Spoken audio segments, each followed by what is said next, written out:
Teachers need a comprehensive set of concrete classroom strategies to do self-reg. Show me the strategies. Get on with it. Can we get to the strategies? So how might we look at that as a misconception?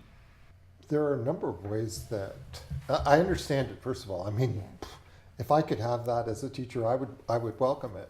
But the problems are the following. First of all, it takes a while to figure out what is working for this class, what is working for you as a teacher. And it's really this kind of trial and error process that you have to go through. And I can tell you right now, because I've done this for a while, that there is no technique that works for every class. And I am constantly surprised. And in a way, I recognize my limitations, my analytical and limitations to understand this. I'm surprised by what I see as the practices that work. So I want to give you an example. This was in Edmonton. Mm-hmm. One of the most successful programs I'd ever seen. So it was a high school, and they had, that grade 7, the behavioral management class, whatever those are called, mm-hmm. and nothing had worked. And so they came to Self-Reg, and the teacher, this guy, really worked hard at understanding Self-Reg and began to experiment and learned how to read the signs, which is in himself as well as in the kids. And he ultimately ended up with a program that I went to see for myself, and it was magic. And what was it? The kids, this grade 7 class, collected what's it called? The recycling. They collected the recycling. Yeah. And they wore shirts. He had shirts made up called the Recyclers.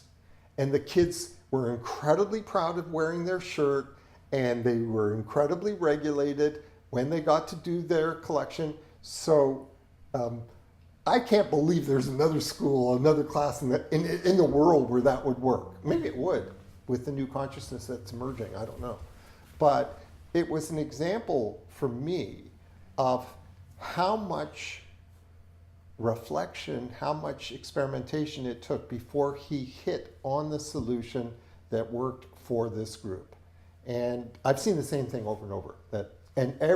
I can't think of, there's very few examples where people are doing exactly the same thing as someone else.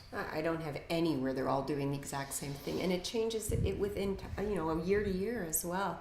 I can guarantee you that if I went in and observed because I've done that, I've done the green programs. I can guarantee you if I went in and observed this in action, we'd have seen so many components around this recycling program that was this badge of honor. First of all, you'd have seen the relationship. Great answer. You'd have seen that this was something that mattered to them, the problem solving. There would have been so many layers, there would have been so many layers to that. And so, I mean, it really emphasizes that you can do a whole bunch of strategies. And if you're looking for them, we wrote a chapter on it, on becoming a Self-Reg Haven. They're free on our website under our toolkit. There's a bunch of strategies. You can do every single one of them and still not have this. You can do every single one of them. You can do a handful of them and have this. What's the difference? I really think it's understanding this. Like, it's the science. It is understanding this, recognizing yourself as Brenda Smith-Chant calls you the barometer.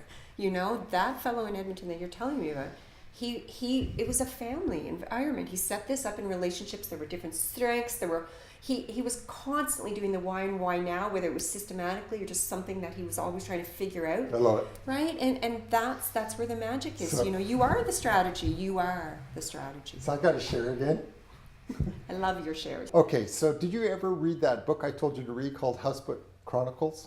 I looked it up, but no, I did not read it about Miss Martha. What is her name? Miss Myrna or Rona Marple. Rona Marple. So the first part of the story, Susan will fill you in later, but basically it was a regimented program to get kids calmly focused and alert, and Miss Rona would read. Them.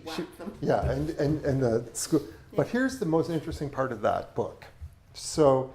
Basically what happened in the Rona Marple story was that the kids, the little boys, found it was progressive relaxation. That's what it was. And they found the whole experience dysregulating. The teacher found it dysregulating. It was a disaster. But then the next part of the story is the magic. The little boys, and this is like 12-year-olds or maybe even 11, like grade 5 or 6, built a fort in the woods.